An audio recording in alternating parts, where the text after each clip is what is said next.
नमस्कार, मी माया. मायाज किचनमध्ये तुमचं सगळ्यांचं स्वागत आहे. सध्या थंडीचे दिवस चालू आहेत आणि थंडीच्या दिवसात तिळाचे किती महत्त्व आहे हे तुम्हा सगळ्यांना माहितीच आहे. तर चला मग आज आपण चविष्ट अशी तिळाची चटणी कशी करायची ते बघणार आहोत. इथे मी 1 वाटी साधे तीळ घेतलेले आहेत. त्यानंतर इथे भाजून घेतलेले पाव वाटी शेंगदाणे घेतलेले आहेत. त्याचबरोबर इथे लसूण अर्धी गड्डी आणि 3 चमचे लाल तिखट आणि चवीनुसार मीठ घेतलेले आहे. आता सुरुवातीला आपण तीळ भाजून घेऊया. इथे मी एका कढईमध्ये हे सर्व तीळ काढून घेते आणि मध्यम आचेवरती आपल्याला हे तीळ खरपूस असे आपल्याला भाजून घ्यायचे.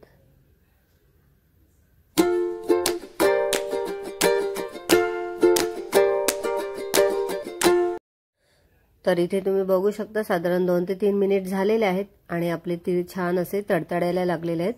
म्हणजे आता हे तीळ आपले दुप्पट झालेले आहेत. या स्टेजला आता गॅस बंद करूया आणि हे तीळ आपण थंड करून घेऊया. आता एक मी मिक्सर जार घेतलेला आहे. या मिक्सर जारमध्ये आपण थंड करून घेतलेले तीळ घालायचे. त्यानंतर पाव वाटी भाजलेले शेंगदाणे घालायचे. त्याचबरोबर 1 चमचा इथे आपल्याला जिरं घालायचे आणि इथे आपण अर्धी गड्डी लसूण घेतलेला आहे. इथे मी लसूण गावरान लसूण वापरलेला आहे, त्यामुळे थोडंसं सालीसहित घेतलेलं आहे. त्याचबरोबर इथे लाल तिखट घेतलेले 3 चमचे. आता तिखट तुम्ही तुमच्या आवडीनुसार घालू शकता आणि चवीनुसार मीठ घालायचे. मीठ घातल्यानंतर आता आपण पल्स मोडवरती हे तिळाची चटणी वाटून घेऊया. तर तुम्ही इथे बघू शकता मस्त अशी आपली तिळाची चटणी तयार आहे.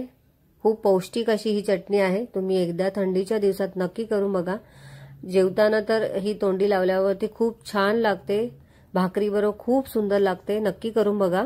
रेसिपी आवडली असेल तर कमेंटद्वारे नक्की सांगा. व्हिडिओला लाईक करा, शेअर करा आणि बेल आयकॉनला क्लिक करा, जेणेकरून माझे नवनवीन रेसिपीचे नोटिफिकेशन तुमच्यापर्यंत पोहोचतील. रेसिपीविषयी तुम्हाला काही प्रश्न असतील तर डिस्क्रिप्शनमध्ये टेलिग्रामची लिंक दिली आहे, जॉईन करा.